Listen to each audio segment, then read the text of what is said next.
Welcome to One Good Story.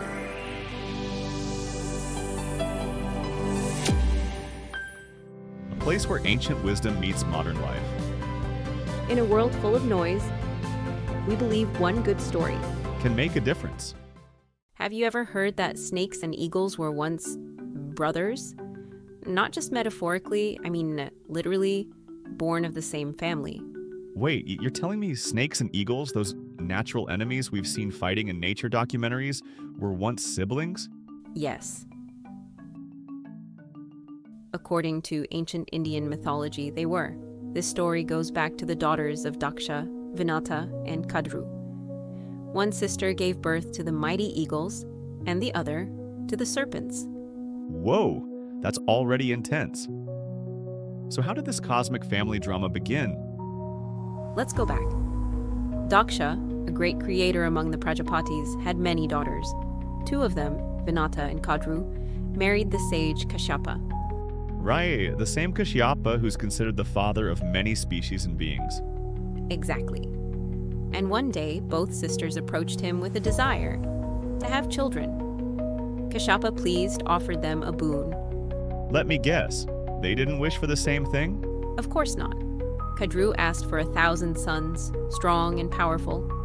Vinata, on the other hand, wished for just 2, but one's greater than all of Kadru's children combined.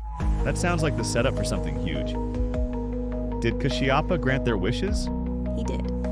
Kadru laid 1,000 eggs and Vinata laid 2. They carefully placed the eggs in warm containers and waited for them to hatch.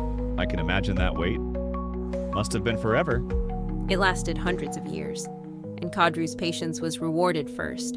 Her 1,000 eggs hatched, revealing serpents of all shapes, colors, and powers. These became the Nagas, the divine serpent race.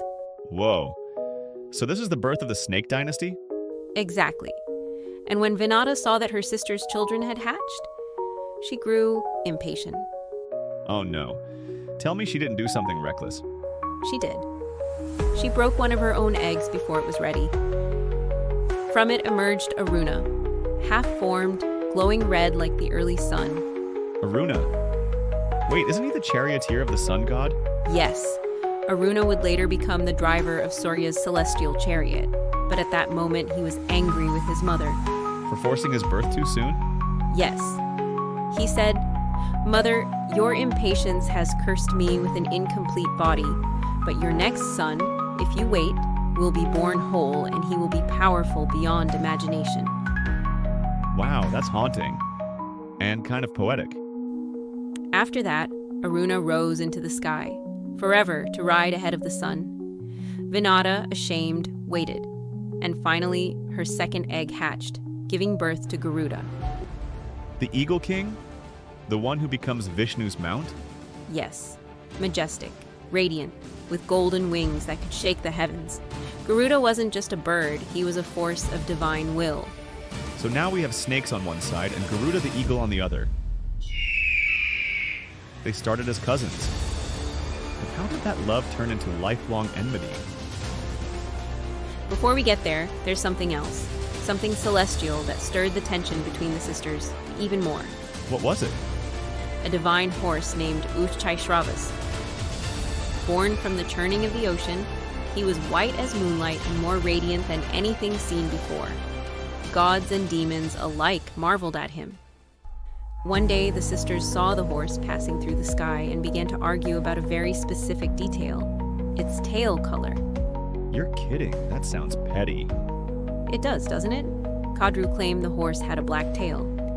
Vinata swore it was white. They made a wager. Whoever was wrong would become the other's servant. Oh no, that's not just a bet. That's pride on the line. Exactly. And Kadru, fearing she might lose, hatched a plan. She ordered her serpent sons to coil themselves around the horse's tail to make it appear black. That's cheating. It was, but it worked. When the sisters approached the horse the next day, the tail appeared black. Vinata lost. And just like that, she became her sister's servant? Yes. That moment shifted everything. Vinata, the proud mother of Garuda, now bound to serve Kadru and her serpent sons. And I bet Garuda wasn't going to take that lightly. This is bigger than a family. This is mythic.